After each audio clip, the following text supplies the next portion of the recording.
إن الحمد لله نحمده ونستعينه ونستغفره ونؤمن به ونتوكل عليه ونعوذ بالله من شرور أنفسنا ومن سيئات أعمالنا من يهده الله فلا مضل له ومن يضلل فلا هادي له ونشهد أن لا إله إلا الله وحده لا شريك له وأشهد أن محمدًا عبده ورسوله أعوذ بالله من الشيطان الرجيم بسم الله الرحمن الرحيم ذلك بأنهم كانوا يكفرون بآيات الله ويقتلون الأنبياء۔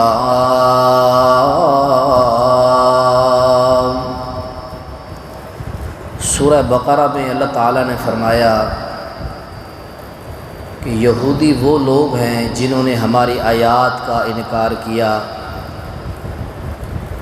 اور قوم یہود وہ لوگ ہیں جنہوں نے انبیاء کو قتل کیا۔ یہ رب کا اعلان ہے کہ یہودی منکر قرآن ہیں اور قاتل انبیاء اور دشمن انبیاء ہیں۔ صدق اللہ العظیم۔ بحمد اللہ تعالی 10 محرم الحرام 2024 میں ادارہ مرکز اسلامی اہل حدیث دریا خان بکھر کے طلباء نے مجھ سے قبل اپنے بہترین خطابات، نظمیں، تلاوتیں بیان کیں۔ اللہ تعالیٰ روزے کی حالت میں اللہ تعالیٰ سب کا روزہ رکھنا اور شہادت امام حسین پر اپنے کلام اور اپنے نظمیں، نعتیں، تلاوتیں اور خطابات پیش کرنا اللہ تعالیٰ قبول و منظور فرمائے۔ میں آپ کے سامنے مختصر ایک تاریخ رکھنا چاہتا ہوں کہ اصل اہل بیت کے قاتل کون ہیں۔ میں اختصار کے ساتھ 12 کا ٹائم ہے دن کا، میں اختصار کے ساتھ پوری ایک داستان رکھنا چاہتا ہوں کہ یہود نے ہمیشہ دین کو، مسلمانوں کو تکلیف پہنچائی ہے اور اسلام کو ختم کرنے کی سازشیں کی ہیں۔ رب العالمین نے قرآن کے بہت سے مقام پر فرمایا کہ یریدون لیطفئوا نور اللہ، یہودی اللہ کے دین کو مٹانا چاہتے ہیں۔ اللہ کے دین کو، دین حنیف کو، دین محمد الرسول اللہ کو یہودی مٹانا چاہتے ہیں۔ اور آپ تاریخ دیکھیں، یہود یہ حضرت اسحاق کے بیٹے یعقوب علیہ السلام کا نام اسرائیل تھا، اور حضرت یعقوب بھی آپ کا نام تھا، اسرائیل اور یہود، یہ تینوں نام کی جو شخصیت ہے وہ حضرت یعقوب علیہ السلام ہے۔ حضرت یعقوب علیہ السلام سے یہود کی ابتدا ہوتی ہے۔ اور آپ دیکھیں حضرت یوسف علیہ السلام کے ساتھ کیا کیا ان بھائیوں نے۔ جب آپ کو شکار کے لیے یا گھومنے پھرنے کے لیے لے کر گئے تو بھائیوں نے پلاننگ بنا لی کہ اپنے ہی سگے بھائی کو یا ستیلے کو قتل کیا جائے۔ بھائی تھا آپ کا، بڑے بھائیوں نے پلاننگ بنائی کہ حضرت یوسف کو قتل کر دیا جائے۔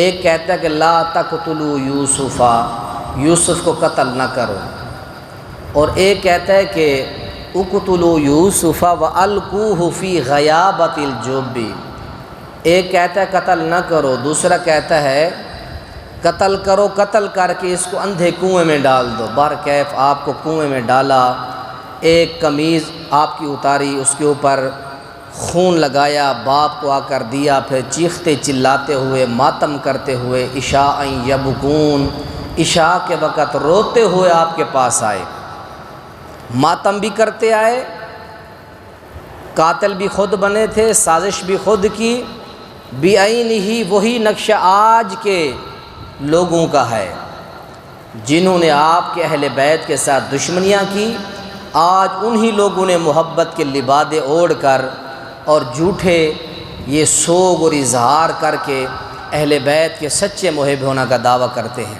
بعینہ ہی وہی طریقہ ہے جو حضرت یوسف علیہ السلام کے بھائیوں نے اپنایا تھا۔ برکیف آپ کی قتل کی سازش جو کی، اللہ تعالیٰ نے اس سازش کو ناکام کر دیا۔ اس کے بعد اب آگے چلیں، حضرت زکریا علیہ السلام یہودی شاہد یوآس یہودی کے حکم سے ہیکل مقدس کے اندر حضرت زکریا علیہ السلام کو شہید کیا گیا۔ تفسیر طبری کے اندر بدایہ و نہایہ کے اندر یہ موجود ہے۔ اور اسی طرح آگے چلیں، حضرت یحییٰ علیہ السلام حضرت یحییٰ علیہ السلام نے ایک بدکار عورت کو یہ کہا کہ بدکاری سے باز آ جا، تو آپ کے دور کے ایک بادشاہ نے مستدرک حاکم کے اندر بدایہ و نہایہ کے اندر موجود ہے کہ حضرت یحییٰ کے سر کو قلم کر کے اس وقت کے بادشاہ نے بدکارہ اپنی معشوقہ کے سامنے وقت کے پیغمبر حضرت یحییٰ کا سر پیش کیا تھا۔ یہودی نبیوں کے قاتل چوتھے نمبر پر ہیں، شیعہ یا ارمیہ علیہ السلام ایک پیغمبر گزرے ہیں، ان کو قتل کرنے والے بھی یہودی، تفسیر بیضاوی کے اندر ہے۔ اور آگے چلیں، پانچویں نمبر پر حضرت عیسیٰ علیہ السلام کی داستان دیکھیں، وَقَوْلُهُمْ إِنَّا قَتَلْنَا الْمَسِيحَ عِيسَى ابْنَ مَرْيَمَ رَسُولَ إِنَّا قَتَلْنَا الْمَسِيحَ ابْنَ، یہودی اپنی مجالس میں کہتے تھے کہ ہم نے عیسیٰ پیغمبر کو قتل کر دیا ہے، جبکہ اللہ کہتے ہیں کہ بر رفعہ اللہ، ہم نے عیسیٰ پیغمبر کو آسمانوں پر اٹھا لیا اوپر، اور ان کا شبی حالہم، ان کا شبیہ بنا دیا، ان کا ہم شکل بنا دیا۔ ہم شکل کو یہودیوں نے قتل کر دیا اور یہ سمجھتے تھے کہ ہم نے واقعی حضرت عیسیٰ کو قتل کر دیا ہے۔ حضرت عیسیٰ پیغمبر آئیں گے، امت محمدیہ کے اندر ان کا نزول ہوگا اور اس امت میں رہیں گے اور امتی بن کر نبی پاک اس امت میں رہیں گے۔ تو معلوم ہوا حضرت یوسف کو قتل کرنے کی کوشش کرنے والے یہودی، حضرت زکریا کو قتل کرنے والے، شہید کرنے والے یہودی، حضرت یحییٰ پیغمبر کو، حضرت ارمیہ شیعہ علیہ السلام کو، حضرت عیسیٰ علیہ السلام کو، ان نبیوں کو قتل کرنے والے، شہید کرنے والے وہ سارے یہودی ہیں۔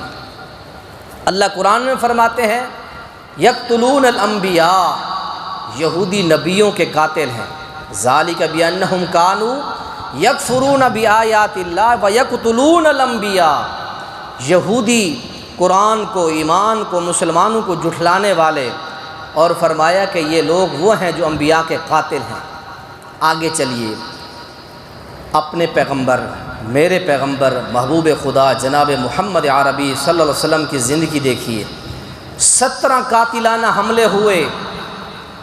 مفسر کیلانی مولانا عبد الرحمن کیلانی رحمۃ اللہ علیہ نے اپنی تفسیر القرآن کی پہلی جلد کے اندر 6 پارے کے اندر واللہ یعصمک من الناس، اس آیت کے ضمن میں 17 واقعے بیان کیے ہیں۔ ان میں سے خیبر کا جو واقعہ ہے کہ جس خیبر کے اندر زینب بنت حارث نامی خاتون نے، سلام بن مشکم کی بیوی نے اللہ کے نبی کو دعوت پیش کی کہ میرے گھر تشریف لائیں اور آپ دعوت کھائیں۔ اللہ کے نبی علیہ السلام اگر غیب دان ہوتے، غیب جاننے والے ہوتے، ان کی چال کو، مکر کو سمجھنے والے ہوتے تو کبھی اس کے گھر میں تشریف نہ لے جاتے۔ آپ گئے، بکری کا گوشت پیش کیا گیا آپ کو، اور کندھے کا گوشت، شانے کا، اللہ کے نبی کاتف کا گوشت بڑے شوق سے کھاتے تھے، اور اس گوشت کے اندر انتہائی خطرناک زہریلا زہر ملا دیا گیا۔ صحابی رسول نے کھایا، ایک دو لقمے صحابی موقع پر شہید ہو گئے، اور حضرت محمد عربی صلی اللہ علیہ وسلم نے وہ جب گوشت کھایا آپ کو محسوس ہوئی زہر، تو اماں جی عائشہ فرماتے ہیں کہ جب آپ کی وفات کا وقت تھا آپ فرمایا کرتے تھے کہ مسلمانوں، جو خیبر میں یہودیوں نے مجھے زہر دیا تھا اس زہر کی شدت آج بھی مجھے محسوس ہو رہی ہے وفات کے وقت۔ کون ہیں یہ زہر دینے والے؟ کون ہیں نبیوں کو قتل کرنے والے؟ یہ یہودی ہیں، یہ خارجی ہیں، یہ سبائی لوگ ہیں جنہوں نے نبیوں کو قتل کیا۔ اس سے آگے چلیے، حضرت عمر بن خطاب، خلیفہ رسول، خلیفہ راشد، جنتی صحابی، عشرہ مبشرہ صحابی، نبی کی امت کا عظیم انسان، حضرت عمر بن خطاب کو شہید کرنے والا ایران کا، کوفہ کا ایک آتش پرست یہودی جس کا نام ابو لولو فیروز مجوسی ہے، آج جس کا دربار بھی ایران کے اندر بنا ہوا ہے، آج اہل بیت کے ساتھ جھوٹا محبت کا دعویٰ کرنے والے اس کے دربار پر جا کے اس کو سلام عقیدت پیش کرتے ہیں۔ یہ کون ہے؟ یہ یہودیوں کے ہم نوا، اہل بیت کا جھوٹا لبادہ اوڑھنے والے۔ حضرت مغیرہ بن شعبہ کا یہ غلام ہے ابو لولو فیروز مجوسی، حضرت عمر بن خطاب کے پاس آتا ہے، اے امیر المومنین، مغیرہ بن شعبہ سے کہیں کہ میرا ٹیکس کم کر دے، وہ مجھ سے یومیہ روزانہ 4 درہم ٹیکس لیتا ہے۔ تو آپ نے فرمایا کہ اے ابو لولو فیروز مجوسی، تو بہت سے فن جانتا ہے، بڑا کاریگر ہے، 4 درہم کوئی زیادہ رقم نہیں ہے۔ اس کے دل میں امیر المومنین کے بارے میں دشمنی بیٹھ گئی اس کے دل میں۔ اس نے پھر حضرت امیر المومنین کو بے دردی کے ساتھ شہید کیا، اس ابو لولو فیروز مجوسی، اس بدبخت انسان نے حضرت امیر المومنین کو اس نے شہید کیا۔ اور اس کے بعد آگے چلیے، حضرت عثمان غنی رضی اللہ تعالیٰ عنہ کو دیکھیں، وہ عظیم صحابی جن کے بارے میں اللہ کے نبی نے فرمایا کہ ما ضر عثمان ما عمل بعد اليوم، غزوہ تبوک کے موقع پر جس کے لیے اللہ کے نبی نے فرمایا من جہز جیش العسرى فلہ الجنہ، جو بندہ غزوہ تبوک کے لیے مجھے مال دے گا، چندہ اور فنڈ دے گا، میں نبی اعلان کرتا ہوں اس کے لیے جنت ہے۔ 900 کے قریب حضرت عثمان نے گھوڑے سامان سے لدے ہوئے اللہ کے نبی کو دیے، سونے چاندی کے سکے اللہ کے نبی کو دیے۔ تو اللہ کے نبی نے فرمایا پیارا عثمان، اگر آج کے بعد تو نیکی کرنا چھوڑ دے تو جنتی ہے۔ وہ عثمان جس کے بارے میں اللہ کے نبی نے فرمایا اس سے فرشتے حیا کرتے ہیں۔ آپ نے فرمایا میری 40 بیٹیاں ہوتی، یکے بدیگرے ایک کے بعد دوسری عثمان کے نکاح میں دیتا جاتا۔ مجھے لوگوں مسجد نبوی کے لیے جگہ کی ضرورت ہے، جو مسجد نبوی کی جگہ مجھے لے کر دے گا میں اللہ کا رسول اسے جنت کی بشارت دیتا ہوں۔ میرے عثمان غنی نے اپنے رزق حلال سے مسجد نبوی کی جگہ خرید کے وقف کی تھی۔ فرمایا مسلمانوں، مدینہ میں مسلمانوں کے لیے میٹھے پانی کا کنواں نہیں ہے، جو خرید کر بیرے معاونہ دے گا میں نبی اس کو جنت کی بشارت دیتا ہوں۔ حضرت عثمان غنی نے اپنی خطیر رقم سے وہ کنواں میٹھے پانی کا خرید کے مسلمانوں کے لیے وقف کر دیا ہے۔ وہ عثمان غنی جس کو مارنے کے لیے، شہید کرنے کے لیے سبائی عبداللہ بن سبا یہودی مصری خارجی کا گروہ، جنہوں نے بصرہ کے اندر، کوفہ کے اندر، شام کے اندر، ان علاقوں کے اندر ان لوگوں نے اپنے حملے، اپنے یہ مراکز قائم کیے، شرارتوں کے اپنے مراکز بنا کر مسلمانوں کے خلاف یہ سازشیں رچایا کرتے تھے۔ ایک گروہ آیا مصر سے حضرت عثمان کی ذات پر اعتراضات کی ایک لسٹ لے کر، حضرت عثمان غنی نے بھیجا حضرت علی المرتضیٰ کو، جاؤ ان کے اعتراضات سن کے آؤ۔ ایک ایک اعتراض کو حضرت علی المرتضیٰ نے مسترد کر دیا۔ انہوں نے کہا تھا کہ حضرت عثمان غنی نے رضی اللہ تعالیٰ عنہ نے مسلمانوں کی جو جانوروں کی بیت المال کی جو چراگاہ ہے اس کو وسیع کیوں کیا؟ تو آپ نے فرمایا کہ مسلمان زیادہ ہو رہے ہیں اور بیت المال میں جانور زیادہ ہو رہے ہیں، میں نے اس جگہ کو وسیع کر دیا، کون سا جرم کیا ہے؟ برکیف حضرت علی المرتضیٰ نے ان کے سارے دلائل کو، سارے اعتراضات کو مسترد کر دیا اور ان کو جھوٹا ثابت کیا۔ اور حضرت عثمان غنی وہ عظیم صحابی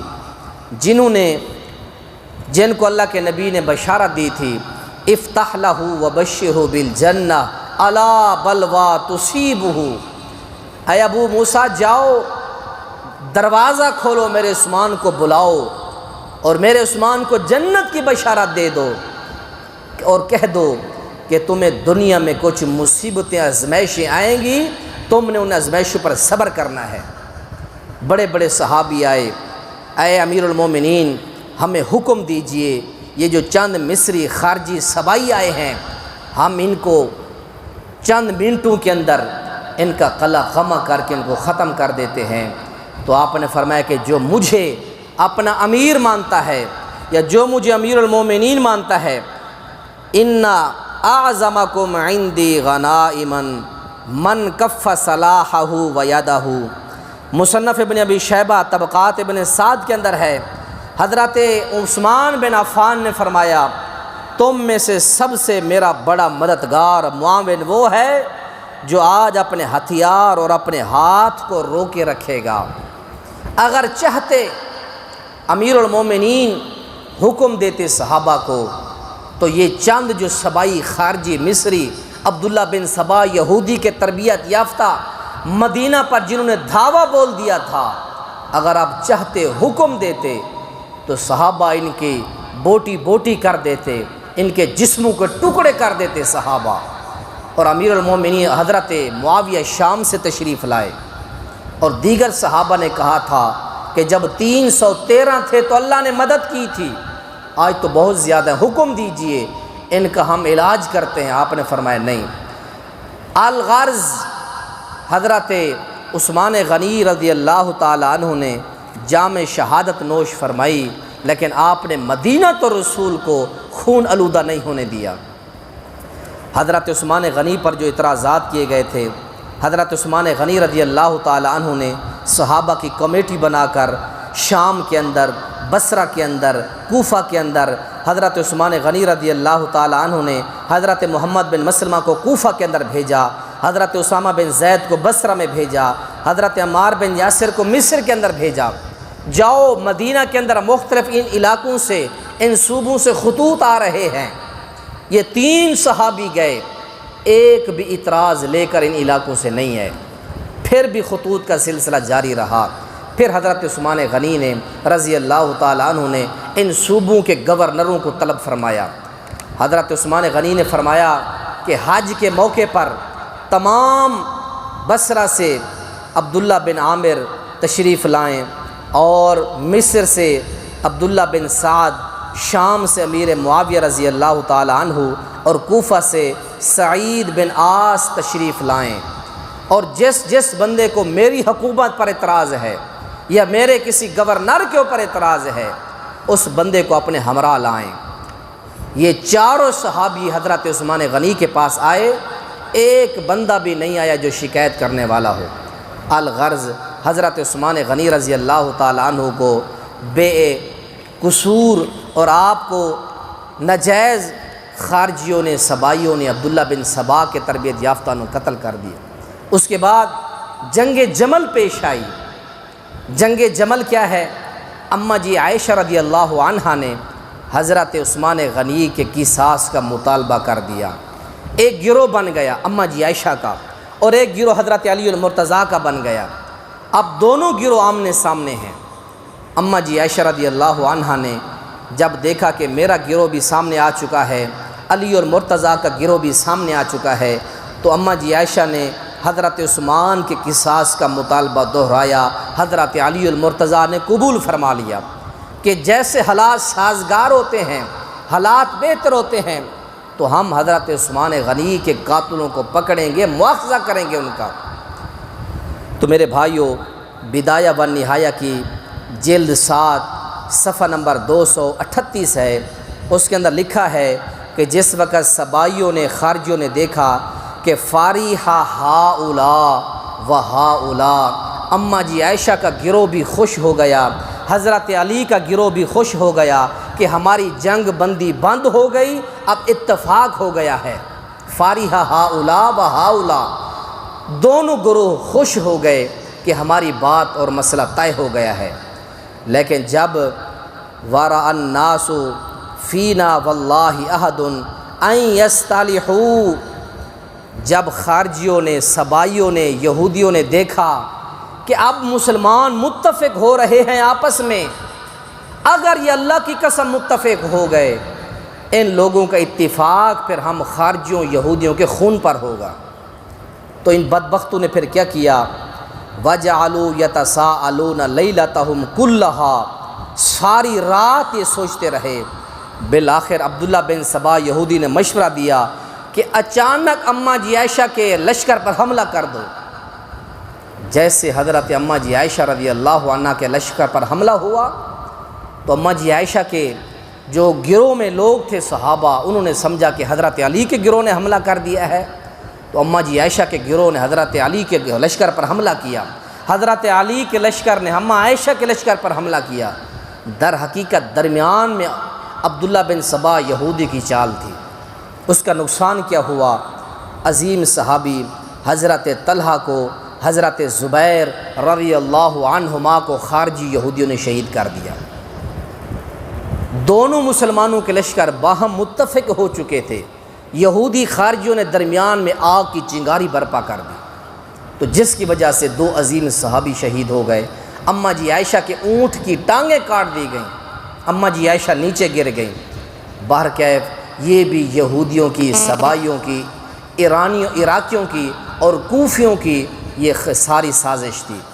اس کے بعد چلیے آگے، خلیفہ راشد حضرت علی المرتضیٰ رضی اللہ تعالی عنہ یہ مسلمانوں کے خلیفہ بنتے ہیں۔ حضرت علی المرتضیٰ رضی اللہ تعالی عنہ مسلمانوں کے خلیفہ بنے، اور آپ کو بھی کوفیوں نے، ان لوگوں نے آپ کو شہید کیا۔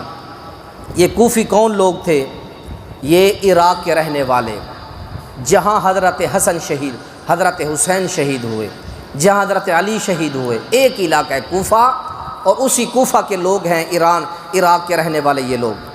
حضرت علی المرتضیٰ رضی اللہ تعالی عنہ نے جب حکومت سنبھالی، 12,000 کوفیوں نے، عراقیوں نے، بڑے زہد اور متقین خارجیوں نے حضرت علی المرتضیٰ کی حکومت کو ماننے سے انکار کر دیا۔ آپ نے مقام نہروان، یہ مقام نہروان یہ کہاں ہے؟ یہ علاقہ عراق کے اندر ہے۔ اس جگہ کے اندر مقام نہروان جو عراق کا یہ علاقہ تھا، یہاں حضرت علی المرتضیٰ نے صحابہ کے ساتھ مل کر عراقیوں کے ساتھ، کوفیوں کے ساتھ جنگ لڑی، اور ادھر سے 12,000 کا لشکر تھا۔ وہ کون تھے؟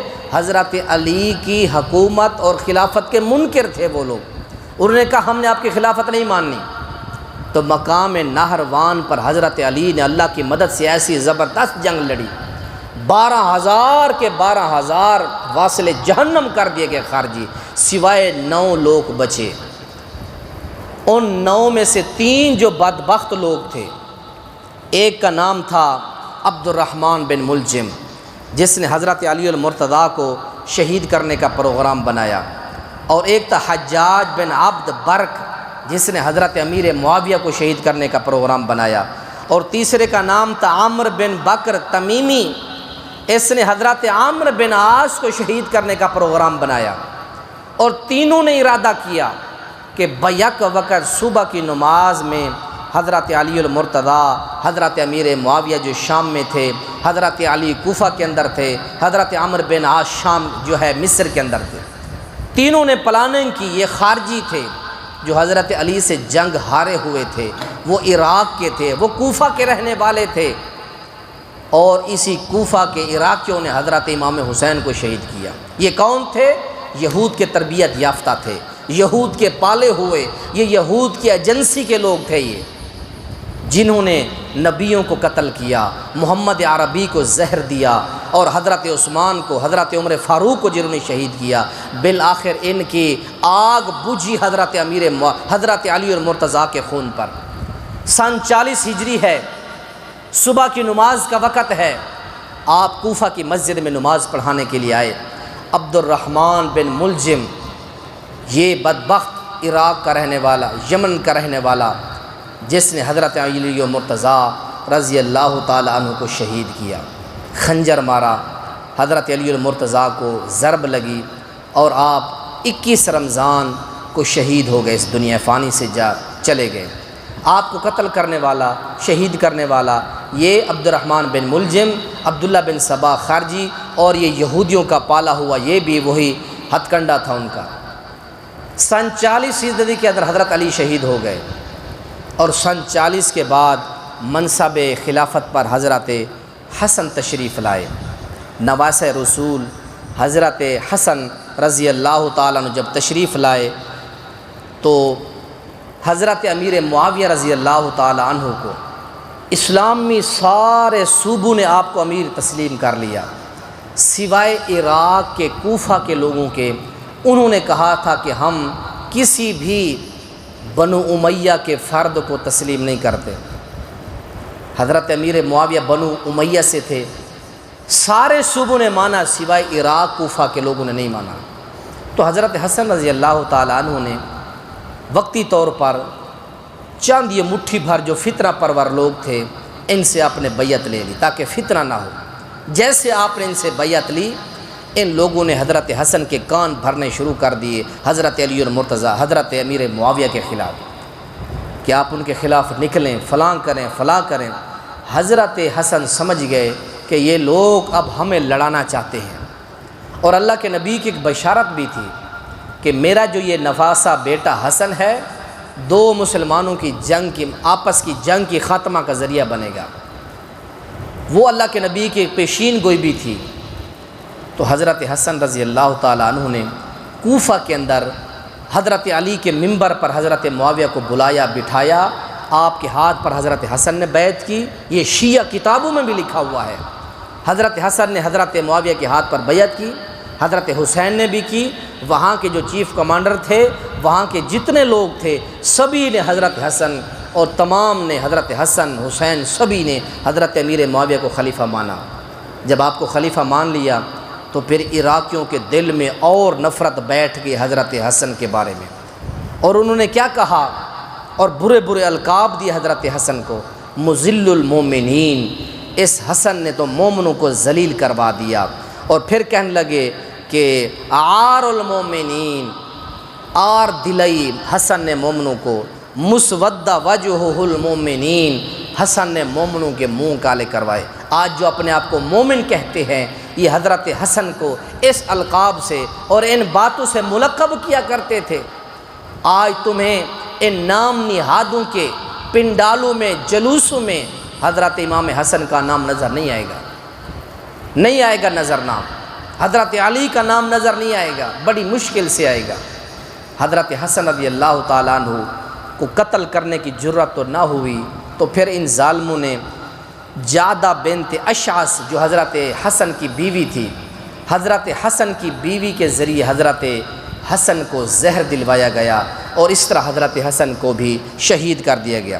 9 سال 50 ہجری کے اندر حضرت حسن کو بھی شہید کر دیا گیا۔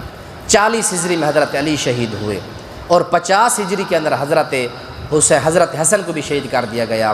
اور اس کے بعد حضرت حسین رضی اللہ تعالیٰ عنہ، نواسۂ رسول، اب سبائیوں کی، خارجیوں کی، یہودیوں کی، سبھی کی نظر حضرت حسین پر پڑی ہوئی تھی۔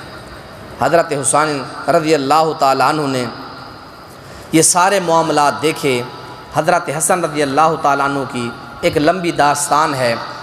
حضرت امیر معاویہ رضی اللہ تعالیٰ عنہ جب تک خلیفہ رہے، سبائی یہودی خارجیوں نے حضرت حسن کو بھی شہید کرنے کی ظاہری طور پر کوئی جرأت نہ کی، پوشیدہ طور پر چھپ کر بیوی کے ذریعے زہر دلوایا۔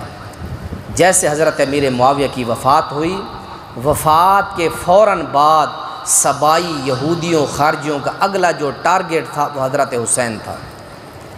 حضرت حسین رضی اللہ تعالیٰ عنہ کو شہید کرنے کا ان کا فل پروگرام تھا۔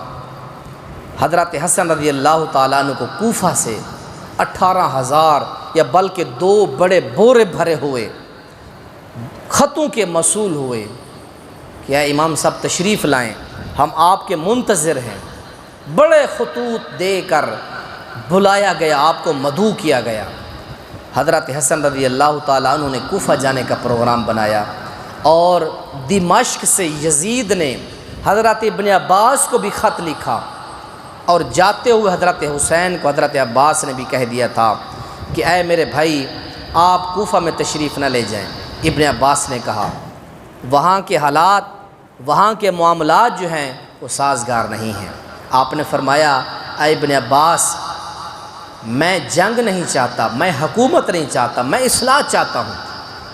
تو حضرت ابن عباس نے یہ بات کی اور حضرت امام حسین چل پڑے، اور ادھر سے یزید کا خط بھی ابن عباس کو پہنچا، تو واپسی حضرت ابن عباس نے خط لکھ کر بھیجا اے یزید آپ اطمینان میں رہیں، حضرت امام حسین آپ سے نہ جنگ کرنا چاہتے ہیں، نہ آپ کی حکومت کے خلاف خروج کرنا چاہتے ہیں، نہ وہ حکومت لینا چاہتے ہیں۔ یہ بات طبقات الکبریٰ کی جلد 1 صفحہ 45 اور تاریخ مدینہ کے اندر اس کی جلد 14 صفحہ 210 ہے، اور تیسری کتاب ہے بغیۃ الطلب فی تاریخ حلب، جلد 6 ہے، صفحہ 2611 ہے۔ بدایہ و نہایہ کی جلد 8 ہے، صفحہ 164 ہے۔ حضرت حسین نے بات کہہ دی حضرت ابن عباس کو، اور وہ بات ابن عباس نے یزید تک پہنچا دی کہ امام حسین نہ جنگ چاہتے ہیں، نہ آپ کی حکومت چھیننا چاہتے ہیں، وہ تو صرف اور صرف اصلاح چاہتے ہیں۔ اور اسی طرح تہذیب الکمال سیر اعلام النبلاء للذہبی کے اندر یہ بات موجود ہے، اور یہ بات حضرت ابن عباس کے خط کے ذریعے یزید تک دمشق میں پہنچ چکی تھی کہ امام حسین آپ سے جنگ نہیں چاہتے۔ بارکیف حضرت امام حسین کو بہت زیادہ خطوط ہے کوفہ سے۔ سن 60 ہجری میں مکہ سے حضرت امام حسین اپنے اہل و عیال کے ہمراہ جو ہے وہ کوفہ کی طرف، عراق کی طرف چل پڑے۔ راستہ میں ایک عبداللہ بن موتی نامی ایک آدمی ہے، وہ آپ کو ملے، انہوں نے کہا خدا را آپ کوفہ میں نہ جائیں، کوفہ کے لوگ بڑے غدار ہیں، جنہوں نے آپ کے ابو کو شہید کیا، جنہوں نے آپ کے بڑے بھائی حضرت حسن کو شہید کیا، تو خدا کا واسطہ ہے آپ کوفہ میں، عراق میں تشریف نہ لے جائیں۔ آپ کے کہنے پر حضرت امام حسین پھر واپس تشریف لے آئے۔ شیب ابی طالب میں آپ نے پڑاؤ کیا، پھر بھی خطوط آنے بند نہ ہوئے کوفیوں کی طرف سے۔ پھر آپ نے اپنے بھائی مسلم بن عقیل رحمہ اللہ کو بھیجا، جاؤ کوفہ کے حالات کا جائزہ لے کر آؤ۔ مسلم بن عقیل کوفہ میں آئے۔ اس وقت کوفہ کے گورنر جو تھے وہ صحابی رسول تھے نعمان بن بشیر رضی اللہ تعالیٰ عنہ، انہوں نے آپ پر کوئی سختی نہ کی۔ پھر جاسوسوں نے دمشق میں یزید کو خط لے کر بھیجا کہ امام مسلم بن عقیل عراق کوفہ میں آ چکے ہیں، لوگ دھڑا دھڑ ان کے ہاتھ پر بیعت کر رہے ہیں۔ 18,000 کے قریب لوگوں نے بیعت کر لی۔ بالآخر نعمان بن بشیر رضی اللہ تعالیٰ عنہ کو دستبردار کر دیا گیا، عہدے سے ہٹا دیا گیا۔ عہدے سے ہٹانے کے بعد پھر ایک اور آدمی کو عبداللہ بن زیاد کو کوفہ کا گورنر بنا دیا گیا۔ اس نے آ کر بدبخت نے اعلان کیا کہ جس نے مسلم بن عقیل کو پناہ دی ہے وہ میرے پاس اس کو لے آئے، میں اس کو انعام دوں گا، فلاں کروں گا۔ محمد بن اشع سے لے کر زیاد کے پاس حضرت مسلم بن عقیل کو لے آئے۔ 18,000 کوفی تھے۔ عبداللہ بن زیاد کے سختی کے بعد 30 لوگ بچ گئے۔ آخر کم ہوتے ہوتے بالآخر ایک بندہ بھی مسلم بن عقیل کی حمایت اور فیور میں نہیں تھا، سبھی کوفی بھاگ گئے۔ تو حضرت مسلم بن عقیل نے محمد بن اشعث کو کہا کہ میرے واقعے کی خبر میرے بھائی حسین کو بھیج دو، کیونکہ میں ان کو خط لکھ چکا ہوں کہ کوفہ کے حالات اچھے ہیں، آپ تشریف لیں، لیکن حالات تو یکسر بدل چکے ہیں، تو آپ میرے بھائی حسین تک بات پہنچا دیں۔ تو حضرت حسین رضی اللہ تعالیٰ عنہ شیب ابی طالب میں تشریف فرما ہیں، آپ کو خط پہنچا بلکہ خط کے پہنچنے سے پہلے آپ وہاں سے روانہ ہیں۔ راستے میں خط بھی پہنچ گیا۔ حضرت امام حسین علیہ السلام نے خط کو جب پڑھا کہ میرے بھائی مسلم بن عقیل کو شہید کر دیا گیا، وہیں سے واپسی کا آپ نے پروگرام بنایا۔ لیکن امام مسلم بن عقیل کے جو بھائی تھے انہوں نے کہا لا واللہ لا نبرح، اللہ کی قسم ہم واپس نہیں جائیں گے۔ اپنے بھائی امام مسلم بن عقیل نذوق ما ذاق اخونا، یہ تفسیر طبری کے اندر ہے کہ جس طرح ہمارے بھائی کو شہید کیا گیا ہم بھی شہادت کا ذائقہ چکھیں گے پھر سانس لیں گے۔ حضرت امام حسین مجبور ہو گئے، آپ کوفہ میں تشریف لے گئے۔ جب کوفہ کے اندر پہنچے تو کوفہ کے اندر آپ نے جا کر راستے میں حور بن یزید نامی سے ایک جھڑپ بھی ہوئی۔ اس کا اصرار تھا، حضرت امام حسین کا اصرار تھا میں دمشق میں یزید کے پاس جاتا ہوں۔ حور بن یزید جو راستے میں ملا اس نے کہا نہیں، آپ کوفہ میں جائیں، عبداللہ بن زیاد کے پاس جائیں۔ ان لوگوں کے پیٹ میں مروڑ تھی، ان کے دل میں چور تھا، کیونکہ پتہ تھا کہ حضرت امام حسین دمشق میں یزید کے پاس چلے جاتے ہیں۔ وہ 2 بورے جو تھے وہ خطوط کے بھرے ہوئے تھے۔ جب حور کے ساتھ جنگ ہوئی یزید حضرت امام حسین رضی اللہ تعالیٰ عنہ کی، تو آپ نے حور بن یزید کو کہا ظالموں میں ایسے نہیں آیا، تم نے مجھے بلایا ہے۔ تو حضرت امام حسین نے فرمایا عقبہ بن سمعان اخرج خرجین الذی فیہما، نکالو وہ خطوط جو ان کوفیوں کے ہمارے پاس آئے ہیں۔ خرجین مملوئین صفحا فنشرہا بین ایدیہم، حضرت امام حسین نے وہ خطوط کے 2 بورے جو تھے ان کوفیوں اور خارجیوں کے سامنے ایسے پھیلا دیے، دیکھو یہ تمہارے نام کے خطوط ہمارے پاس آئے ہیں، ہم ایسے نہیں آئے۔ تو حضرت امام حسین کو یزید کے پاس نہیں جانے دیا گیا۔ آج یہی لوگ جو امام حسین کے قاتل تھے ان لوگوں نے نہیں جانے دیا ادھر، پتہ تھا اگر جائیں گے ایک ایک کوفی خارجی کا عراقی کا نام آئے گا، یزید چن چن کے ان ظالموں کو قتل کرے گا۔ امام حسین بار بار کہتے رہے کہ مجھے جانے دو۔ بالآخر آپ کا راستہ روکا گیا تو عمر بن سعد نامی ایک سپاہی تھا، اپنے سپاہیوں کے ساتھ تھا۔ حضرت امام حسین نے 3 شرطیں اس بندے کے سامنے رکھی۔ پہلی شرط یہ ہے فقال الحسین یا عمر اختر منی احدی ثلاثا، اے عمر بن سعد میری 3 شرطیں قبول کر لیں۔ پہلی شرط میری یہ ہے کہ مجھے چھوڑ دو، میں واپس چلا جاتا ہوں جہاں سے آیا ہوں۔ اگر مجھے نہیں چھوڑتے، دوسری شرط یہ ہے کسی اسلامی بارڈر کے اوپر ریاست پر مجھے چھوڑ دو، میں وہاں چلا جاتا ہوں۔ اگر یہ بھی تم نہیں مانتے تو پھر میری تیسری شرط یہ ہے ابعث بأبی الی یزید، یا مجھے یزید کی طرف دمشق میں جانے دیا جائے۔ عمر بن سعد نے یہ شرطیں قبول کی، عبداللہ بن زیاد نے بھی قبول کر لی کہ آپ کی تیسری شرط منظور ہے، ہم دمشق میں آپ کو یزید کے پاس جانے دیتے، آپ جا کے ان کے ساتھ جو بات کرنی ہے کر لیں آپ۔ جب وہاں کے کوفیوں نے عراقیوں نے دیکھا امام حسین اب دمشق یزید کے پاس وقت کے خلیفہ کے پاس جا رہے ہیں، جس کو صحابہ نے خلیفہ تسلیم کیا، اب اس کے پاس امام حسین چلے گئے، ایک ایک کوفی کا خط پڑھ پڑھ کر دکھائیں گے، ہمارے پول کھلیں گے، ہمارا چٹھا پٹھا جو ہے وہ کھلے گا، امام حسین کھولیں گے جا کے یزید کے سامنے۔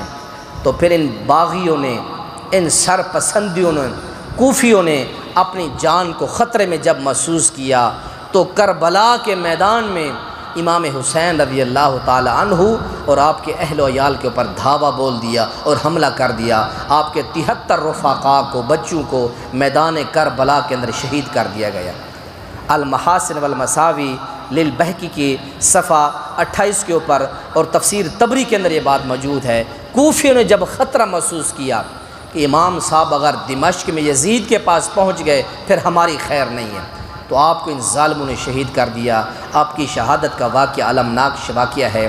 امام حسین کی جب شہادت کا اماں جی ام سلمہ نے سنا تو آپ نے فرمایا قد فعلوہا، ان ظالموں نے ایسا کر دیا، ملا اللہ قبورہم وبیوتہم نارا، جنہوں نے امام حسین کو شہید کیا میرے لخت جگر کو، آپ کی نانی کہتی ہے اللہ ان بدبختوں کی قبروں کو آگ، ان کی قبروں کو، ان کے گھروں کو اللہ جہنم کی آگ سے بھر دے، ریت کے ذرات سے زیادہ لانتے ہوں امام حسین کے قاتلین کے اوپر جنہوں نے قتل کیا۔ ہماری کوئی حمایت نہیں ہے قاتلین امام حسین کے ساتھ۔ آپ کے جو جن اہل عیال کو قتل کرنے والے، آپ کو تکلیف اور ایذا اور آپ کا پانی بند کرنے والے جو بھی ہیں، ہم وہی بد دعا کرتے ہیں جو آپ کی نانی اللہ کے نبی کی بیوی حضرت ام سلمہ نے آپ کو بد دعا دی تھی، مالا اللہ قبورہم ویوتم نارا، اللہ ان بدبختوں کے گھروں کو آگ سے بھر دے، اللہ ان بدبختوں کی قبروں کو آگ سے بھر دے۔ اللہ تعالیٰ سے دعا ہے اللہ تعالیٰ ہمیں اب اللہ کے نبی کے خاندان سے محبت کی توفیق نصیب فرمائے۔ میں تو اکثر کہتا ہوں اگر اہل بیت کے بارے میں ہمارے زبانوں میں، ہمارے خطابات میں، ہماری تقاریر میں اگر کسی قسم کی بو آئے، اللہ ہمارے جسموں کو تعفن زدہ کر دے، اللہ تعالی ہمیں موت ایسی بری نصیب کرے کہ جانوروں اور کتوں اور گندی موت نصیب کرے۔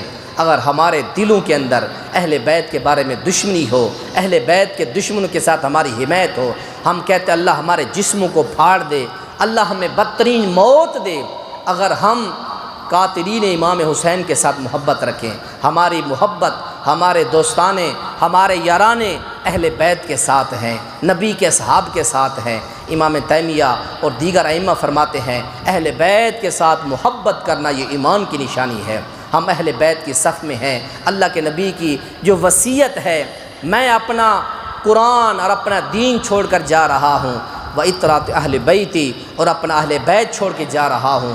جب تک میرے اہل بیت کے ساتھ محبت کرتے رہو گے، قرآن و حدیث کو تھامے رہو گے، تم کبھی گمراہ نہیں ہو سکتے۔ ہم قرآن و حدیث سے بھی محبت کرتے ہیں، اہل بیت سے اپنی جان سے بڑھ کر محبت کرتے ہیں۔ اللہ تعالی اہل بیت کی قبور پر اللہ کروڑا رحمتوں فرمائے، اللہ صحابہ کی قبروں کے اوپر کروڑوں رحمتوں کا نزول فرمائے۔ سبحان ربک رب العزت عما یصفون وسلام علی المرسلین والحمد للہ رب العالمین۔